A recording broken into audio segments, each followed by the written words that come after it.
makan bergizi gratis itu kan. Ya itu juga. Ini kebijakan makan siang gratis itu masih kayak zaman diktator itu. Betul. Ayo makan, betul. rakyat makan. Semua seperti itu. Bagi saya, hello, buat apa kita memperkuat pertahanan dengan membeli pesawat sekian? Kalau cybernya kita nggak Nah, kuasai. data kita kebobolan. Betul. Syariat adalah hukum Tuhan atau hukum manusia?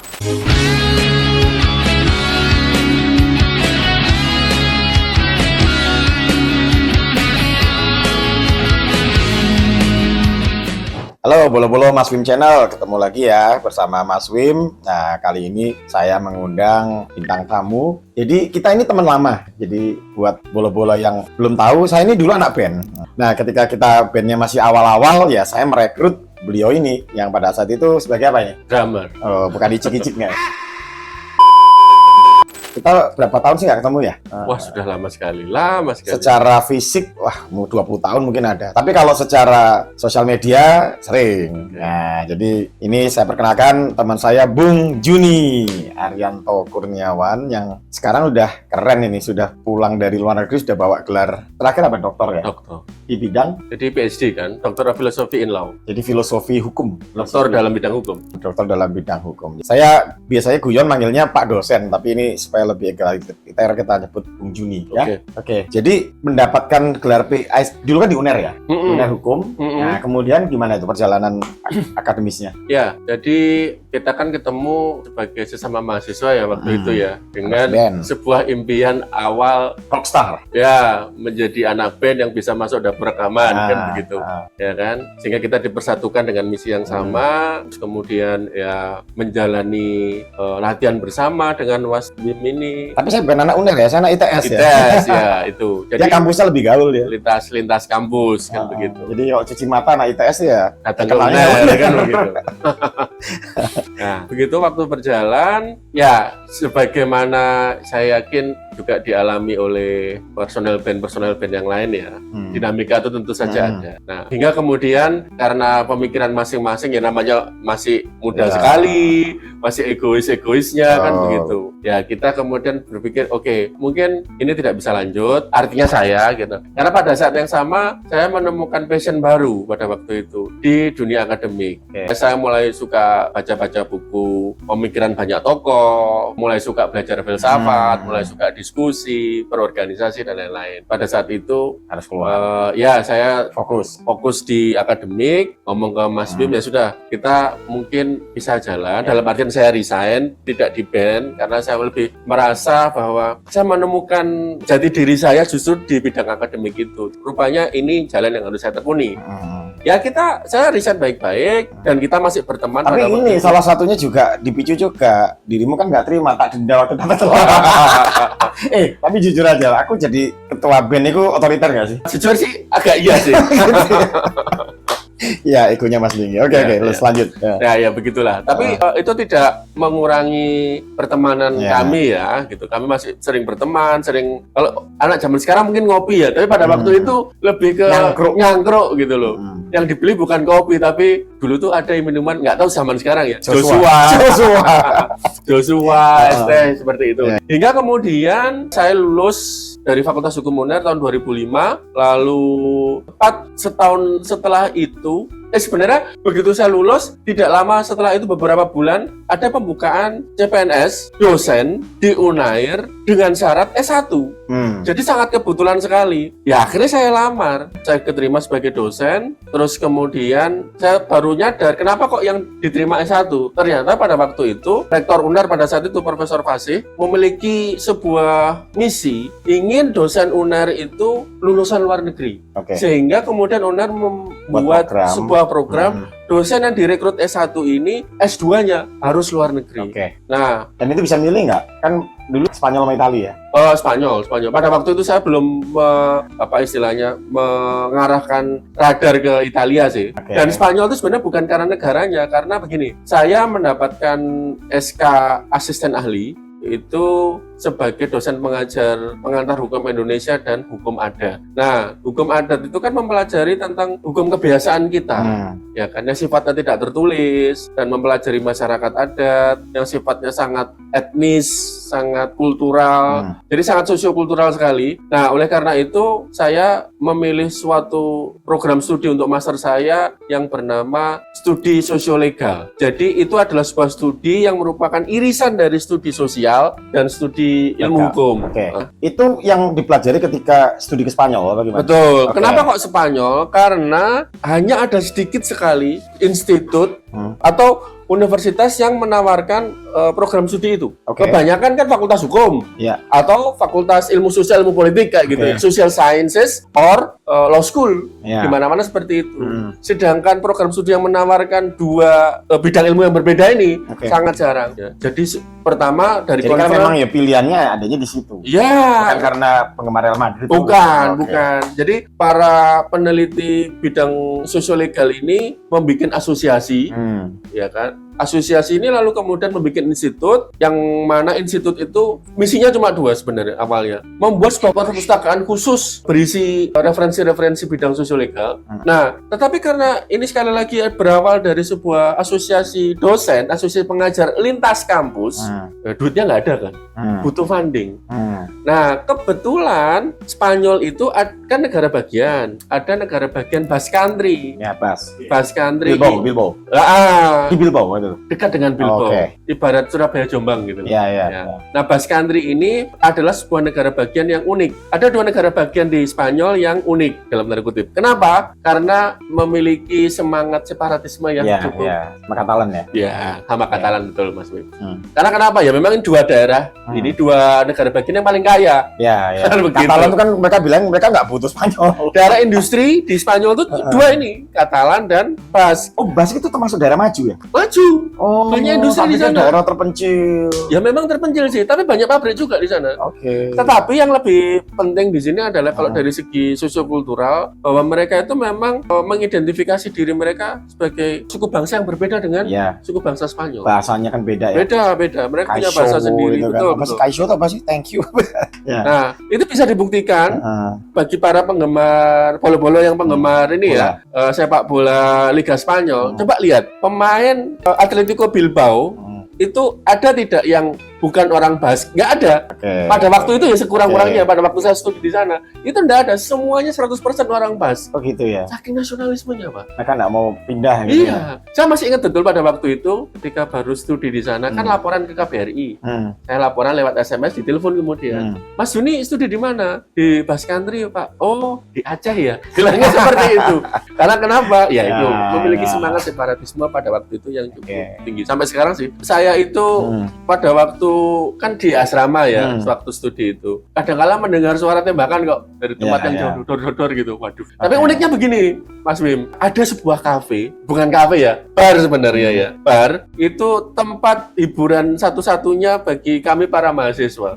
Karena itu nama desanya tuh Desa Onyati. Ya. Tulisannya Onati tapi N-nya tuh ada ini ya. N-nya. Bacanya Onyati. Jadi pemerintah Basque itu memberikan funding kepada asosiasi pengajar sosiolegal ini untuk bisa mendirikan institut. Institut yang menjadi tempat saya studi itu namanya International Institute for the Sociology of Law. IISL singkatannya. Jadi itu adalah satu-satunya institut yang secara resmi memang membuka program master khusus untuk menstudi sosiolegal. Jadi di Spanyol itu law. Di institut saya di IISL itu ya, itu institut yang mengajar, yang membuka program studi sosiolegal. S2-nya? S2 saya. S2 Terus saya. lanjut yang PhD-nya di Itali? Di Italia. Sama anunya? Oh enggak, ya mirip-mirip lah. Tapi kan jenjang waktunya agak lama. Saya pergi S2 2009 sampai 2010, lalu pulang lagi kan, ya sudah mengabdi mengajar kan. Sampai saya kemudian berangkat lagi itu kemarin tahun 2017 awal Januari. Untuk ngambil PhD di Italia. Nah, di Italia itu saya mengambil studi di University of Pisa. Itu adalah universitas yang tua. Galileo ya? Ya, itu adalah tempat di mana Galileo Galilei mengajar. Kan begitu. Kalau bagi bolo-bolo yang mungkin bukan pizza ya, PISA. PISA. PISA. Ya, artinya gini, di sana di perpus itu masih ada buku-buku zaman Galileo gitu. Nggak merinding kalian? Ya merinding. Waduh.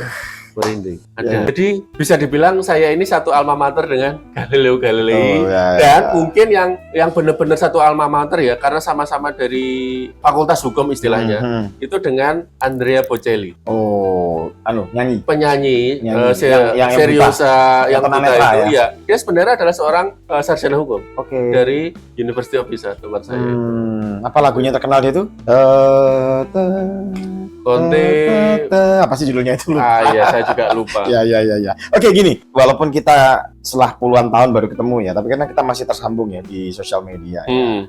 Nah, jadi saya sama Bung Juni itu banyak kesamaan berpikir, tapi juga tidak jarang berdebat keras, berdebat kencang, terutama pas pilpres kemarin. Masih ngefans nggak sama Pak Mul? Ya, tapi ini Mau dijawab jawabannya. Oh, boleh. Gimana? Masih ngefans nggak? Kalau ngefans itu tidak ya. Dalam artian begini, saya tidak pernah mengidolakan orang. Kultus. Ya. Mengkultuskan orang karena itu berbahaya, karena menjadi tidak fair lagi. Tetapi kalau ditanya apakah saya menyesal 2 kali memilih dia, juga tidak. Itu bagian perjalanan. Karena orang tidak ada yang sempurna ya. Tetapi bagi penilaian saya pribadi, secara akademik sekalipun, ya mungkin bolo-bolo boleh setuju, boleh tidak. Indonesia juga merasa beruntung dipimpin Jokowi 2 periode, karena memang dampak positif di luar dampak negatif tentu juga ada. Contoh dampak negatifnya apa? Yang selalu saya kritik itu Undang-Undang Cipta Kerja. No debat, itu adalah suatu produk hukum. Oh ya, begini, saya orang hukum. Dan bagi saya, kelemahan Jokowi terbesar itu ada di bidang apa? Bidang hukum. Yes. Semakin terasa amburadul ya. Amburadul sekali. Enforcement-nya kayak semakin nggak jalan. Amburadul sekali. Karena memang dia itu seorang teknokrat, dia bukan orang hukum. Jadi dia istilah bahasa Jawa ini pasrah bongkoan. Kan begitu kepada orang-orang di sekitarnya. Makanya kan terkenal toh pada waktu itu, I don't read but I sign kan. Saya tidak membaca apa yang kita itu nggak bisa secara hukum seperti itu. Itu kritik saya. Saya bukan berarti kan ini menunjukkan bahwa saya tidak mengidolakan. Objektif. Tetapi saya juga tidak bisa mengingkari bahwa ya ada dampak positif yang signifikan gitu loh. Tanpa Jokowi tidak ada itu yang namanya tol Trans Jawa. Ya kan? Tidak ada tuh yang namanya kereta cepat. Ya kan? Tidak ada itu yang namanya IKN. Dengan segala macam kontroversinya tentu saja ya. Tidak ada itu namanya ini bagaimana membuat daerah-daerah terluar kita, pos-pos terluar kita yang dulu itu menjadi terjangkau, menjadi bisa dibanggakan kan gitu. Ukuran saya sih. Tapi gini, ini kan gitu boleh saya challenge ya. Iya. Artinya gini, kalau saya secara pribadi saya itu menikmati tol Trans Jawa. Ya, saya nggak akan munafik ya. Tapi kan kita tahu juga pendanaan itu kan dari hutang. Nah, mungkin kita akan kerasa, sekarang sudah mulai kerasa ya, gitu kan. Tapi artinya gini, terlepas dari apakah itu berhutang atau bagaimana, bisa nggak kita mengatakan bahwa ya sebetulnya it's a matter of time, gitu. Karena pada saatnya pasti akan dibangun juga gitu. Termasuk bagaimana bisa menjangkau daerah luar dengan sosial media, it's a matter of time gitu loh. Emang kebetulan berkembang pesatnya teknologi dan itu kan zaman Jokowi. Kalau saya pribadi tidak melihat itu. Ya memang benar. Sooner or later pasti akan dibangun. Beda gitu. Ya kalau pindah IKN enggak, bukan it's matter of time ya. Itu memang suatu butuh keberanian. Ya, betul lah. Tapi kalau sama pembangunan infrastruktur itu ya tentu saja sooner or later pasti akan terbangun. Cuma pertanyaannya adalah Malaysia mungkin sudah sampai ke bulan, kita baru akan membangun tol Trans Jawa. Kalau istilahnya kita relying on generasi masa depan lah, sooner or later nanti akan terbangun. Ya mungkin betul, pasti itu akan terbangun. Tapi pada saat kita membangun itu, mungkin Malaysia sudah sampai ke bulan, sudah bisa bikin roket sendiri dan seterusnya. Gini, bukan kita tertinggal sekali gitu loh. Bukan apakah kita harus delay sampai nunggu generasi ke depan gitu loh. Tapi artinya gini, mungkin nggak ketika katakanlah 2014 andaikan Prabowo yang jadi. Saya ragu itu. Jangan kan begitu. Sekarang kan ya dengan segala hormat kepada para pemimpin kita saat ini ya, Presiden Prabowo dan para jajarannya. Tetapi saya melihat untuk saat ini apa istilahnya itu, giroh pembangunan infrastruktur oleh rezim Prabowo itu sekarang belum saya rasakan. Tapi kan masih 100 hari, Bro. Loh iya. Iya, memang sampai masih 100 hari. Iya. Atau jangan-jangan karena gini, pengen ngebangun, duitnya nih yang kembang-kembis. Ya kan? Karena kan sebagaimana mungkin semua orang juga dan bolo-bolo sudah tahu kan, prioritas Presiden Prabowo itu kan yaitu makan bergizi gratis itu kan. Ya, itu juga. Ngeri ya itu ya. Ngeri bagi Indonesia, jujur aja membawa Indonesia ke jurang kehancuran kalau menurutku. Gimana penjelasannya? menurut Mas Bim? Iya, sebetulnya gini kan makan bergizi gratis itu kan awal premisnya kan untuk mencegah stunting ya. Iya. Sebetulnya di Indonesia ini kan problemnya bukan karena gini, harusnya programnya bukan program makan gratis, tapi program makan bergizi. Dan itu sebetulnya bisa dengan literasi sebetulnya. Karena saya punya loh temen ya yang orang kaya, notabene kaya ya.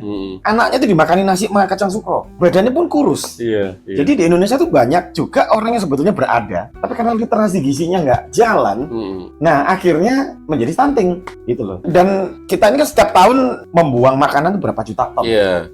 Berarti kan masalah dari manajemen itu kan. Iya. Jadi saya dengan segala hormat kepada pemerintah hari ini, saya kok termasuk yang ngeri ya dengan program makan siang Saya gratis merasa ini. kalau saya merasa sih inti masalahnya bukan di soal anak-anak makan gratis atau tidaknya kan begitu. Ya intinya yang saya sepakat tadi, apakah anak-anak kita itu Tercukupi gizi. tercukupi gizi atau tidak kan begitu. Tapi gini, ini teori ya, tolong ditanggepin ya. Kalau saya secara pribadi melihat Pak Prabowo, jadi gini ya, disclaimer ya, saya udah 10 tahun terakhir ini golput Oke. ya. Jadi saya juga bisa objektif ya. Jadi 10 tahun termasuk Iya. 2014. Oh enggak. 2014 nyoblos Jokowi. Saya nyoblos Prabowo. Oh, nyoblos Prabowo. Dengan sebuah pertimbangan yang ya nggak usah dibahas sekarang ya. Oke. Pertimbangannya lain ya. Itu sudah lalu juga. Nah, tapi intinya gini, saya tidak pernah meragukan nasionalisme Pak Prabowo. Hmm. Bapak Prabowo itu pengen punya cita-cita mulia untuk negerinya. Cuman yang saya kadang agak khawatir, saya melihat Prabowo itu konstruksi berpikirnya masih masa lalu. Betul. Jadi seolah-olah seperti Indonesia tahun 60-an, 70-an yang masyarakat lapar. Ayo kita butuh pemimpin yang Strong. padahal kita butuh empowerment, Pak. Jadi menaikkan apa ya? Jadi paham ya maksud saya ya? Ya paham. Jadi yang harus diangkat itu kan adalah SDM, cara berpikirnya, cara manajemennya. Contoh begini kalau saya lihat. Jadi kebijakan makan siang gratis itu masih kayak zaman diktator itu. Betul, Ayo makan, betul. rakyat makan, semua seperti itu. Benar nggak sih? Iya. Gak usah kayak gitu. Misalnya begini, ketika Prabowo menjadi Menhan, gitu, concern dia itu soal sistem pertahanan nasional itu masih pertahanan yang Zaman dulu. zaman dulu, zaman perang dingin. Iya Zaman kan? gerilya. Iya, perang dingin ya. perang dingin Oke, gitu oke. loh. Di mana geopolitik itu masih Terbagi. matter so much Betul, gitu loh, betul, ya betul. kan? Bagi saya, hello, buat apa kita memperkuat pertahanan dengan membeli pesawat sekian? Kalau cybernya kita nggak Nah, kuasai. data kita kebobolan. Betul. Hari ini cyber security itulah isu Betul, keamanan yang yang sesungguhnya. Karena Betul. kenapa? Those who ruling the world are those who have the data. Ya. Gitu. Sekarang Oke. ini penguasa dunia adalah yang menguasai data. Karena kita hidup di abad teknologi informasi, semua itu soal data. Dan data kita bocor luar biasa. Nah, dan mengerikannya lagi. Ini karena saya juga mengajar mata kuliah tapi di master ya, di benar, Oke. di Menas and Cyber Security. Mengerikannya lagi kenapa? Penguasa sesungguhnya di abad teknologi informasi yang menguasai data itu bukan negara, Iya. tapi korporasi. Iya. Bu. Facebook, Meta itu ya. Google. Elon Musk. Nah, seperti itu, iya kan? Gitu loh. Jadi artinya konsep negara bangsa pun dipertaruhkan Loh, ya. sudah negara aja dipertaruhkan. tunduk sama mereka kok. Iya. Gitu loh, ya kan? Dan konyolnya kita, ya, mohon maaf nih dengan segala hormat bagi Mangku. pemangku kebijakan negeri ini, kita mau teriak-teriak soal keamanan negara, tapi antar aparat pemerintah, presiden dengan menteri masih pakai WhatsApp. Oh, come on, Iya. iya kan? Iya. Itu kan artinya kita dengan sukarela Betul. ngobrol rahasia Iya, negara betul. ke Mark Zuckerberg. Iya. Itu kan konyol sekali, Iya. gitu loh. That's why Cina, Iya, ya, mereka sebagai punya. komparasi ya, Betul ya. yang pernah ke Cina pasti tahu di sana nggak ada Google, Ya. nggak ada Meta, Nggak ada. semua Buatan Cina. software teknologi informasi harus buatan Cina kan begitu. Ya. Ya itu demi keamanan negara. Oke. Seperti itu. Saya kan melihat status-status Bung Juni ini kan mencerminkan kegelisahan luar biasa, terutama terkait isu-isu keberagaman ya. Apalagi sudah menjalani hidup di Italia. Eropa dan belajar tentang konsep-konsep humanisme seperti itu, dan kemudian kembali berhadapan dengan realita. Kita berada di negara yang jargonnya sih Bhinneka Tunggal Ika, tapi ternyata cara kita mengelola keberagaman pun itu masih sering mengelus dada, terutama kalau kita lihat komentar netizen seperti itu. Oke, saya lanjutkan cerita saya kan. Tadi saya ngambil master itu kan bidang sosial-legal. Mengapa? Karena itu satu-satunya program studi yang bisa supporting ekspertis saya di bidang akademik yang saya ajarkan, yaitu hukum adat. Nah, semula saya berangkat ke Italia itu dengan proposal disertasi tentang isu-isu masyarakat adat Oke. yang di dalam diskursus internasional disebut sebagai indigenous people. Saya diterima di University of Pisa itu dengan proposal itu tentang rights of indigenous people, hak-hak masyarakat adat. Oke. Yang memang sampai hari ini juga masih menjadi PR besar sih. Nah, tetapi istilahnya apa? Prodi S3 saya waktu saya di Italia di University of Pisa itu bernama Law, Religion and Culture. Oke. Nah, pada waktu itu saya berangkat tahun 2007. Nah, profesor saya itu memang ekspertisnya lebih kepada law and religion, atau kayak kalau yang dalam bahasa Italia diritto ecclesiastico, atau bahasa Inggrisnya ya law and religion ya. Ecclesiastico itu sebenarnya lebih kepada canon law, hukum kanonik, hukum gereja Romawi ya. Katolik Roma. Nah, pada waktu itu Indonesia lagi panas-panasnya, yang saya sampai hari ini Pilgub adalah salah satu pilkada terkelam dalam sejarah Republik Indonesia. 2016. Ya, pilkada DKI Jakarta 2016-2017. Ya. Nah, pada waktu saya bimbingan, profesor saya bilang seperti ini, Juni, aku mengikuti perkembangan yang ada di negara. Kamu nggak pengen mengangkat soal isu itu? Ya, jujur, Prof, saya menjawab ya, saya merespon, jujur, Prof, hati saya pun juga terkoyak. Saya merasa bahwa ini adalah buah barbarianisme politik, praktek politik yang sangat barbar. Ketika bagaimana isu agama itu digunakan sedemikian rupa hanya demi kepentingan politik semata, yang bahkan bagi saya ya, kacamata saya, orang yang tidak bersalah pun harus dipenjara kan begitu. Ya kan? Saya sebenarnya ya, dalam hati saya ya marah. Ya sudah, kamu berani nggak ngangkat soal ini? Oh begitu ya? Nggak apa-apa, saya ganti proposal. Ya nggak apa-apa, kerja. Oke, nanti saya bimbing. Ya sudah, akhirnya proposal yang semula saya mau meneliti soal masyarakat adat, saya drop. Akhirnya saya meneliti soal itu. Itulah mengapa disertasi saya itu berjudul Law, Islamic Fundamentalism at Advancing Diversity in a Muslim Majority Country. A Lesson from Indonesia. Jadi disertasi saya itu memang meneliti tentang hubungan antara hukum dengan fundamentalisme Islam terkait soal isu keberagaman. Dengan mengambil contoh Indonesia sebagai negara mayoritas Muslim. Seperti itu. Dan ya puji semesta, saya berhasil menyelesaikannya tepat waktu. 4 tahun sudah selesai, sudah bisa pulang dengan walaupun melewati COVID ya. Dengan melewati COVID, tapi ya itu blessing in disguise ya. Saya lebih bisa fokus dan ya boleh flexing sedikit. Saya bisa lulus dengan predikat terbaik. Itu ya, seperti itu. Di kampus itu. Di kampus itu excellent with honor. Orang Indonesia. Orang Indonesia. Ya. Jadi saya berhasil membayar apa istilahnya sih di Facebook. Sebenarnya cukup saya pamer, tapi orang-orang mungkin belum paham ya. Karena dalam bahasa Italia kan. Nah ya, aku tadi udah mau ngomong, kayaknya belum pamer tapi bahasa Italia. Ultimo con lode bahasanya, orang nggak paham itu. Ya. Sebetulnya untuk kita memberikan istilah kepada, ya let's say katakanlah tadi fundamentalis Islam. Sebetulnya apakah istilah itu sudah cukup tepat? Artinya gini. Ini nih perspektif saya, kalau salah tolong diluruskan ya. Kan sebetulnya kalau bicara fundamental itu kan dasar.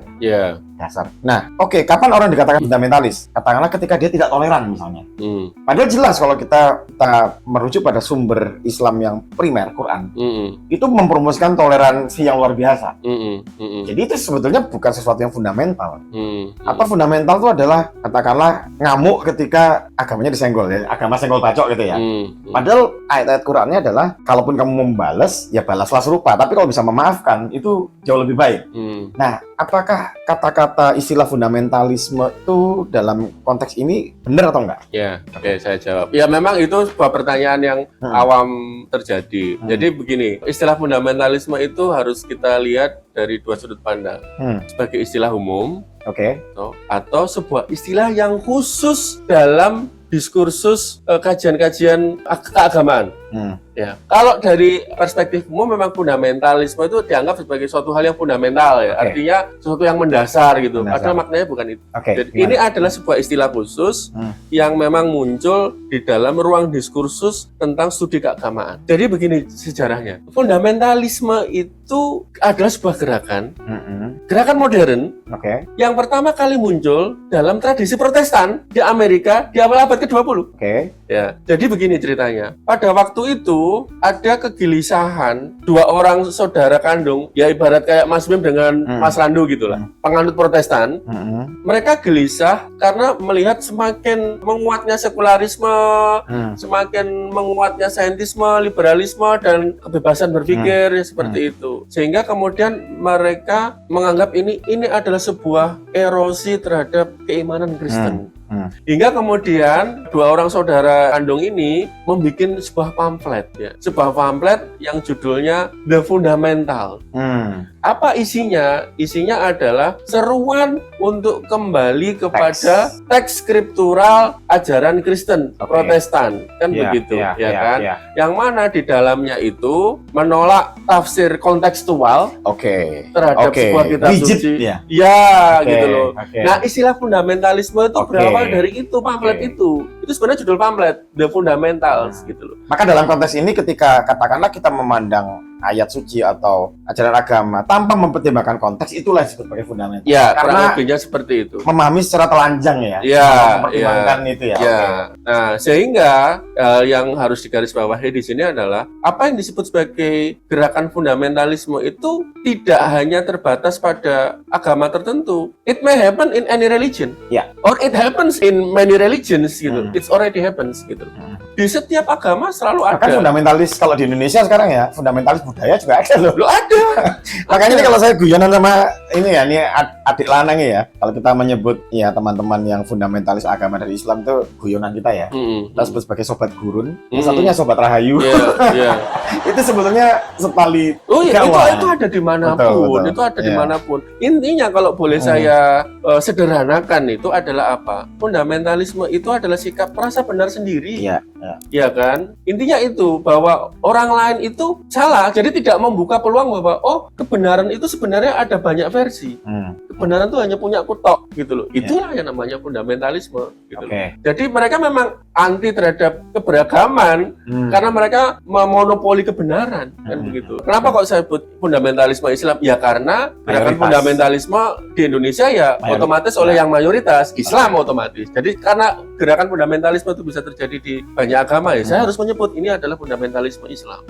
Nah, fundamentalisme Islam itu uniknya justru semakin menguat itu pasca reformasi. Sebenarnya kalau kita tarik sejarah ya, salah satu ukuran apa sih indikator adanya fundamentalisme Islam itu ini, ambisi atau aspirasi negara harus berdasarkan syariat. Ya kan? Kan seperti itu. Nah, mengapa kok ini dianggap sebagai salah satu indikator fundamentalisme Islam? Ya jelas toh, ketika yang mereka klaim sebagai syariat itu dijadikan sebagai hukum negara, kan kemudian ini mengingkari fakta bahwa satu, saya tanya ke Mas Bim, syariat itu adalah hukum Tuhan atau hukum manusia? Gini. Kalau dengan asumsi kita religius ya. Dengan asumsi kita sama-sama religius. Saya orang pada umumnya. Ya pasti menganggapnya kan itu hukumnya Tuhan. Nah, itu yang pada umumnya salah kaprah. Jadi begini, kalau misalnya kita religius bagi seorang muslim ya, yang benar-benar hukum Tuhan itu kan Quran. Artinya wahyu Allah kan begitu. Kan Quran. Lalu ada wahyu Allah yang disampaikan sebagai istilahnya diinspirasikan melalui Muhammad, lalu Muhammad memberikan pesan dengan hadis. Sesama menjadi hadis. Yang kemudian termanifestasi dalam perilaku namanya sunnah kan begitu. Nah, itu bukan syariat. Itu sumber dari syariat.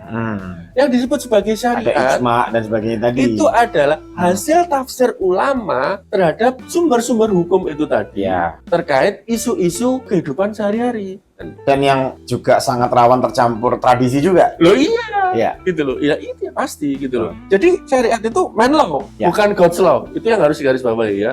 Sama seperti hukum kanonik gitu loh. Itu kan man's law gitu loh. Bukan dari Alkitab ansih kan. Kan begitu. Seperti itu. Nah, jadi itu. Ketika seseorang berambisi mendasarkan hukum suatu negara pada syariat, itu kan mengingkari fakta bahwa satu, syariat itu sebenarnya adalah man's law, ya kan? Ya itu kan bagi orang yang katakanlah yang paham itu ya. Katakanlah gini, yang berbasis pada akademik skeptisisme Ya, ya. Karena bagi orang yang umum kan nggak terima kalau dibilang. Oke, katakanlah itu bersumber dari Quran dan hadis dan sunnah. Tapi yang namanya Quran, wahyu, itu kan multi interpretasi. Yes, ya. Iya kan? Tidak ada teks skriptural apapun yang pasti artinya Tuhan tidak bicara langsung kepada kita, kan gitu. Ya. Semua umat manusia itu kan hanya bisa menginterpretasi terkait apa yang mereka anggap sebagai maksud Tuhan kira-kira seperti ini yang tertuang. Kan begitu. Iya kan? Nah, hasil interpretasi satu sama lain kan sama-sama interpretasi manusia. Ya. Kan begitu. Jadi pasti beragam. Nah, permasalahannya ketika kemudian syariat ini mau dijadikan hukum, itu kan mengingkari fakta keberagaman hasil tafsir ini. Iya, iya. Bahkan di dalam satu umat sendiri pun kan tidak belum tentu sepaham gitu kan. Iya, contoh Kan katakanlah umat lain maksud saya gitu loh. iyalah, sekarang beginilah, katakanlah ya, kita di Indonesia menganggap bahwa Islam adalah yang benar Sunni, ya kan, Syiah sesat, kan begitu. Bilang begitu ke Iran, malah yang kita yang dibanggakan kan begitu, ya kan. Artinya apa? Coba lah, Islam aja ada Sunni, ada Syiah, itu yang paling dua pokok yang paling besar ya. Ibarat kata kalau di Kristen ada Katolisisme dan Protestan, lalu ada Anglikan, ada dan lain-lain gitu ya. Nah, di dalam satu aliran besar ini pun ada kemudian banyak mazhab, ya kan, Syafi'i, Hambali, Hanafi, Maliki, dan mungkin yang lain-lain yang tidak terlalu terkenal gitu. Nah, sekarang mau pakai yang mana? Sekarang di Indonesia kan mayoritas saja memakai Syafi'i, itu pun juga karena faktor kesejarahan. Yang menyebarkan Islam ke Nusantara pada waktu itu adalah orang-orang yang mengikuti mazhab Syafi'i. Tapi kalau misalnya di Lebanon gitu katakanlah, mereka lebih banyak yang Hanafi gitu loh. Lalu apakah Islam Indonesia lebih benar daripada Lebanon? Ya enggak juga gitu loh. Arab Saudi malah Wahabi gitu. Yang notabene berbeda dengan Islam Indonesia. Apakah ulama NU itu sepakat kalau Islam ala Wahabi di Arab Saudi lebih baik daripada Islam Indonesia? Ya pasti enggak juga. Artinya apa? Ini saya ingat betul pesan profesor saya kepada saya gitu. There is no Islam but Islams. Jadi Islam itu tidak tunggal. Tapi Islam itu beragam. Dan agama apapun seperti itu. Kecuali yang memang institusi hierarkisnya masih dijaga sejak zaman Katolik. Ya, seperti Katolik seperti itu. Sedangkan Islam itu kan, ini sebenarnya keberkahan kita ya, bagi yang para umat Muslim. Agama yang sangat egalitarian. Ini juga info kepada Mas Wim dan Bolo-Bolo. Di Italia itu kan memang negara sekuler ya, konstitusinya kan sekuler. Nah, artinya gini, konstitusi sekuler kalau itu sama sekali nggak nyebut tentang Tuhan ya? Kalau kayak di Italia gitu. Enggak dong. Artinya produk kebijakan publik itu tidak boleh menyangkut pautkan, nggak boleh sama sekali. Karena akan bersifat diskriminatif pada saat itu juga. Berarti kayak Amerika tuh nggak sekuler ya? Kan dia kan masih bersumpahnya harus kalau God help me kayak gitu. Ya nggak apa-apa. Tapi kalau misalnya si presidennya nggak mau kayak gitu ya nggak boleh dilarang. Kebetulan yang jadi presiden ya masih orang yang ya mengidentifikasi dirinya Kristen kan kayak gitu. Di Italia itu Islam masih belum bisa diakui oleh negara. Karena kesulitan, bukan Italia anti-Islam, tidak. Islam itu sudah menjadi the most emerging religion in across Europe, dimanapun itu, setelah Christianity. Ya. Bahkan orang Eropa pun Kristen hanya sekedar, kalau istilah kita Islam KTP, mereka Kristen KTP gitu loh. Ya, saya waktu lebih ke tradisi Eropa saja. ngelihat di katedral itu kebanyakan yang beribadah, kalau nggak orang Afrika, orang Asia. Iya. Atau orang bule yang tua. Jibolnya Italia lebih seneng pergi ke stadion nonton bola daripada pergi ke gereja. Kan sama-sama hari Minggu kan begitu.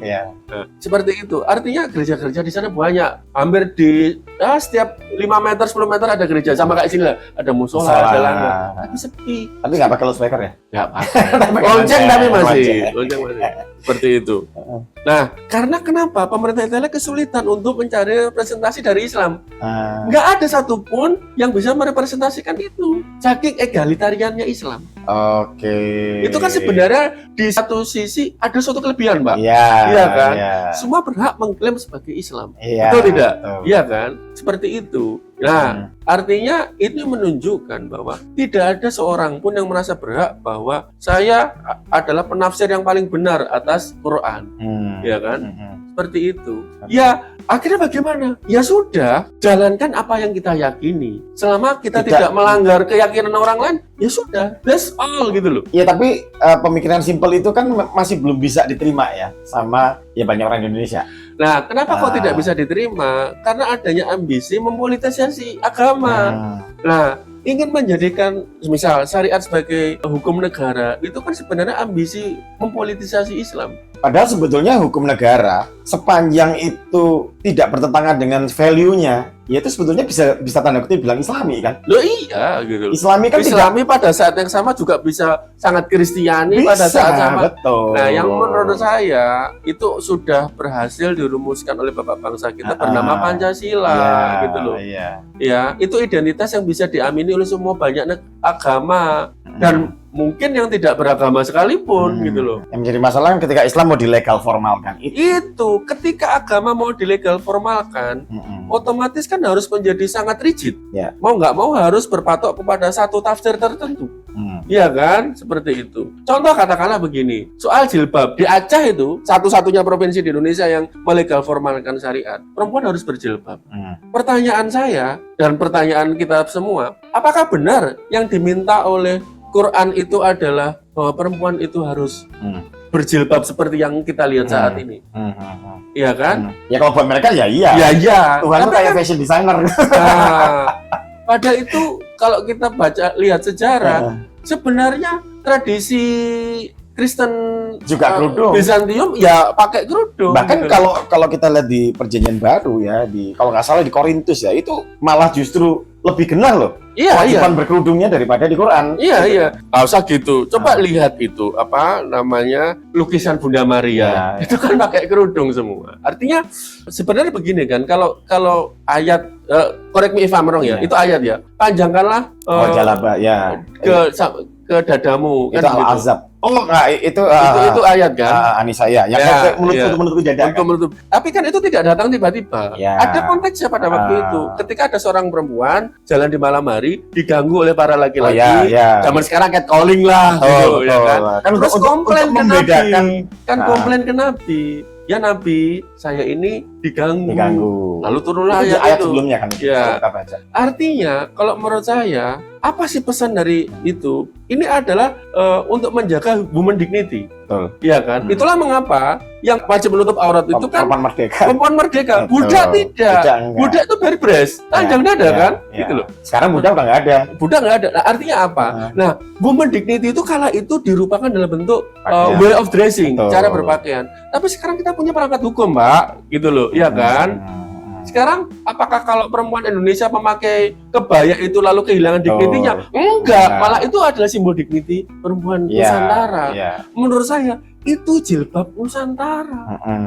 Caranya seperti itu. Dan sebetulnya semua ayat yang ada di Quran pun kan tidak ada spesifik menyebut kepala. Iya. Kan itu masalahnya kan. Jadi bahkan kata hijab itu sendiri, itu kalau nggak salah di Quran cuma ada 7 ayat. Dan tidak ada satupun yang mengacu pada menutup kepala. Hijab itu kan batasan. Ya, kebaikan, keburukan, surga, neraka. Itu terbukti. Misalnya si Najwa Shihab, anaknya Profesor Quraish Shihab. Siapa yang mau meragukan kepakaran seorang ragu kalau Quraish Shihab? Loh bang, dia dapat gelar doktor tafsir Quran dari Al-Azhar loh. Ya kan, the most prominent university in the world in studying Islam. Kan begitu. Tapi gini, bro, ini unik. Anaknya tidak berjilbab kan begitu? Ya, unik. Ini terjadi dengan lingkungan dalam kami ya. Tanteku ya, ipar gitu ya. Sekarang itu muncul mulai gini, tidak berjilbab sebagai bentuk perlawanan. Apakah mereka menjadi les muslimah? Enggak. Oh, beberapa yang kenal tuh sangat kuat. Tapi dia tidak berjilbab itu sebagai bentuk perlawanan. Bagus itu. Ya, oke. Kalau menurut saya bagus. Artinya begini loh. Dia bilang gini, selama masih ada intimate saya tidak akan berjilbab. Tapi saya devote sama. Iya. Itu kan yang terjadi di Iran. Ya. Apakah perempuan-perempuan yang kan itu sebuah simbol gerakan, gerakan perlawanan terhadap represivitas kekuasaan di sana, yang sangat patriarki kan begitu. Apakah lalu perempuan yang melakukan gerakan lepas jilbab di Iran itu melepaskan identitasnya sebagai Muslim? Enggak. Loh, I'm still a Muslim, a devoted Muslim. But this is my symbol in fighting the regime, kan begitu. Iya, betul. Itu saja. Bahwa gini, teks apapun itu, ya, teks kitab suci lah, bahkan teks hukum itu sendiri, hukum buatan manusia, itu kan teks itu muncul dalam sebuah ruang budaya sosiokultural tertentu, in a given space and time. Ya kan? Nah, kalau kita sebagai umat beragama ingin agama kita abadi, ya kan? Maka harus bisa menjawab tantangan ruang harus bisa menjawab tantangan ruang dan waktu yang berbeda dengan saat dimana teks itu muncul. Yes. Lah kalau kita menafsirkannya masih dengan cara yang sama seperti ketika teks itu muncul ribuan tahun yang lalu, ya kita bunuh Jalan diri ke Pak tempat. namanya, Ya, kan kayak ya. gitu. Kita menentang zaman. Akhirnya apa? Itu yang membuat kenapa misalnya di Eropa tuh orang-orang di Eropa sudah banyak yang sudah skeptis dengan agama, kan begitu. Hingga kemudian di tubuh Katolik itu sendiri merevisi kan melalui konsili-konsili yang mereka lakukan itu. Oh ya kayaknya ini perlu dirubah deh. Kayaknya perlu dirubah deh. Kan gitu. Sampai kemudian perkembangannya, contoh di tubuh Katolisisme sendiri, at least yang direpresentasikan oleh Paus sudah mengakui bahwa penciptaan manusia itu, ya kan, Genesis itu tidak secara literer Adam dan Hawa. No, mereka mengakui teori evolusi is true, gitu, ya kan. Bahkan, yang ini yang masih debatable, ya. Paus sendiri sudah terbuka terhadap keragaman gender dan seksualitas, kan begitu. Terhadap isu queer, LGBTQ, Paus sendiri sudah terbuka. Tapi gini, kalau saya secara kemanusiaan saya bisa hargai apapun orientasi seksual ya. Tapi menurut Bung Juni yang terjadi di beberapa negara yang sampai membagi gender sampai sebegitu ribetnya, apa nggak itu malah bikin hidup tambah susah sih? Yang susah siapa? Bukan, artinya gini, apakah tidak semakin ribet gitu loh? Ya, zaman semakin maju, Ya, kehidupan karena pasti gini, semakin kompleks. ini contoh ya. Ini contoh yang terjadi di beberapa dan bahkan di Indonesia.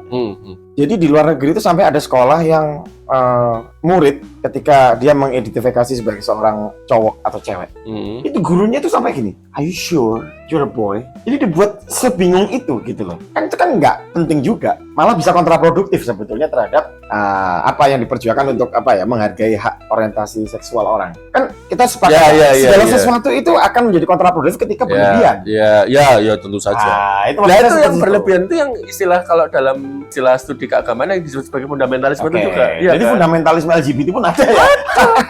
Loh, ada loh bro, ada itu. Artinya begini. Jadi, semisalkan mereka kan hubungan yang kaum biseksual gitu katakanlah. Biseksual itu kan artinya bisa laki-laki, bisa dengan laki-laki, bisa dengan perempuan, ya kan begitu. Nah, di dalam lingkaran mereka sendiri itu saya menghormati gerakan ini ya, gerakan teman-teman queer ya. Tapi ya fundamentalisme seperti yang saya katakan tadi ada dimanapun gitu loh, ya kan? Ada dimanapun. Fundamentalisme nasionalisme namanya fasisme. Fundamentalisme LGBTQ ada. Jadi misalnya nih ada seorang biseksual, dia jatuh cinta dengan sesama jenisnya, tapi dia juga jatuh cinta dengan lawan jenisnya. Lah ada yang sangat fundamentalisme, kamu jangan jatuh cinta dengan lawan jenismu, jatuh cintalah sesama jenismu saja. Itu ada kayak gitu-gitu, itu ada gitu loh. Jadi kalau mereka menyebut, kalau kaum heteroseksual yang anti LGBTQ disebut sebagai homofobik, di kalangan mereka tuh ada heterofobik itu ada, kayak gitu tuh ada. Jadi fundamentalisme is everywhere gitu loh. Itu yang harus kita lawan. Gitu loh. Obrolannya panjang ya. Ini pertanyaan terakhir deh. Nanti kita bisa lanjut di podcast berikutnya ya. Ini nggak ada habisnya nih kalau udah ngomongin seperti ini. Jadi gini, pertanyaan terakhir dari saya, dari yang Bung Juni dapatkan di selama perjalanan menempuh studi di Itali dan dari tesis yang didapatkan. Secara konkret tesis itu akan diwujudkan dalam bentuk apa dalam kehidupan nyata untuk membangun bangsa dan negara kita? Ya, saya mulai dari tempat saya bekerja. Saya seorang akademisi, ya, seorang dosen itu kan punya yang namanya Tridharma perguruan tinggi, mengajar, meneliti dan pengabdian masyarakat. Nah, dalam melaksanakan Tridharma perguruan tinggi itu kemudian saya membentuk yang sebuah pusat studi, namanya Pusat Studi Pluralisme Hukum, Center for Legal Pluralism Studies, Lab, di Eva Unair. Nah, di situ saya direkturnya. Jadi Polo juga subscribe YouTube-nya, silakan. Pusat Studi Pluralisme Hukum Universitas Airlangga. Ya. Nah, di situ saya merekrut mahasiswa untuk saya jadikan asisten peneliti, yang mana visi dari pusat studi tersebut adalah memajukan keberagaman melalui hukum, kan begitu. Ya. Jadi karena concern riset dari pusat studi saya ini adalah tentang isu-isu law and diversity, hukum dan keberagaman, hukum dan pluralisme, kan begitu. Nah, saya ingin bagaimana hukum itu bisa mempertahankan dan memajukan keberagaman. Karena hukum itu ya ibarat pisau, dia hanya tool. Pisau bisa buat bunuh orang, tapi juga bisa sesuatu yang bermanfaat. Kalau hukumnya salah treatment juga malah Iya. menjadi kemunduran ya. Nah, hukum bisa menjadi alat represi terhadap keberagaman, Betul. represi terhadap kelompok minoritas. Nah, saya ingin mempromot hukum yang bisa menjadi pelindung kelompok minoritas. Tantangannya di mana kalau dengan cita-cita seperti itu, dengan kondisi seperti ini? Tantangannya, satu, literasi masyarakat, Oke. ya kan. Dan kedua, ini sih, kalau boleh saya ngomong ya, kita masih belum bisa menjadi negara sekuler. Oke. Karena bagi saya, keberagaman dan kebebasan beragama itu hanya akan benar-benar bisa tercapai secara hakiki ketika negara itu sekuler. Jadi itu ibarat two sides of a coin. Ya, freedom of religion and secularism itu two sides of a coin. Nggak bisa dipisahkan. Jadi omong kosong kalau ada sebuah negara, unfortunately termasuk negara kita, yang gembar-gembor mengatakan melindungi kebebasan beragama, tapi tidak pernah mau mengadopsi sekularisme. Karena kenapa? Sekularisme itu tidak seperti yang disalahartikan orang. Banyakan kan Ya, ya betul. kelompok fundamentalis selalu kan memperpakandangkan Islam sekularisme itu sebagai anti agama, ya kan suatu ruang publik yang netral agama atau tidak boleh ada simbol-simbol agama. Enggak, sekularisme itu sebenarnya adalah imparsialitas negara. Imparsialitas itu apa? Tidak memihak, ya kan? Oke. Tidak memihak. Jadi negara itu tidak memihak kepada salah satu denominasi agama apapun. Saya selalu memaknai agama itu sebagai bagian dari budaya, ya kan? Religion is the product of culture. Ya, boleh sepakat, boleh tidak ya. Tapi keyakinan akademis saya seperti itu. Dan secara teori memang seperti itu. Nah, oleh karena itu, treatment terbaik terhadap agama itu ya persis seperti treatment kepada budaya. Ya, contoh begini. Kita kan multi budaya nih, ya kan? Dan budaya mayoritas ya budaya Jawa toh. Yes. Iya kan? Yes, ya. Tapi kan negara in relation to cultures, ya, budaya Jawa, Bali, Minang, Batak, dan lain sebagainya, kan bersikap imparsial, netral. Iya kan? Seperti itu. Iya kan? Tidak ada kebijakan publik yang bias budaya tertentu, kan nggak ada. Itu sudah berhasil dicapai. Kenapa kok tidak yang sifatnya juga tidak bias agama tertentu? Iya kan? Nah, dalam kehidupan beragama juga begitu. Apakah salah semisal kalau kita Muslim bangga dengan identitas kita sebagai Islam? Ya nggak salah. Sama seperti kita misalnya orang Jawa, Mas Wim orang Jawa, orang Blitar, bangga sebagai orang Blitar. Sepanjang kebanggaan tidak invasif terhadap yang... Sepanjang kebanggaan terhadap orang Blitar tidak kemudian menganggap budaya di luar Blitar inferior. Exactly in that point. Ya kan? Kita semua umat agama harus bangga dengan agamanya dong, kan begitu. Tapi kebanggaan itu jangan sampai membuat pandangan kita menganggap oh agama yang lain atau bahkan aliran di dalam agama itu yang berbeda, tafsir yang berbeda itu salah, sesat, ya kan, di neraka selama-lamanya. Itu bagi saya sudah bermain Tuhan, ya kan, role play tentang dia sudah mengkudeta Tuhan karena yang berhak menghakimi itu hanyalah Tuhan semata. Ya, let God the final judgment. Yes. Kan begitu. Kita sebagai manusia tidak berhak menghakimi sesama. Kan begitu. Biarkan kita menjalani keyakinan kita sesuai dengan keyakinan masing-masing. Jadi sebetulnya cita-cita besarnya Bung Juni adalah dengan institusi itu adalah ya promoting menggerakkan gagasan supaya kita bisa punya produk hukum yang lebih pro terhadap mengelola keberagaman. Keberagaman. Sedikit jawaban saja, pendek saja, tidak perlu dijelaskan secara panjang lebar. Apakah sekularisme adalah satu-satunya cara untuk memastikan keberagaman itu seperti itu? Iya. Itu aja. Jadi kalau saya nanggepi sedikit, kalau saya sih beranggapan kalau sepanjang negara ini memang konsekuen dengan falsafah Pancasila dan konstitusinya, sebetulnya itu bisa menjamin keberagaman seperti itu. Dan sebetulnya salah satu biang keroknya adalah ketika segala sesuatu itu dilempar kepada mekanisme pasar, termasuk berpolitik kita.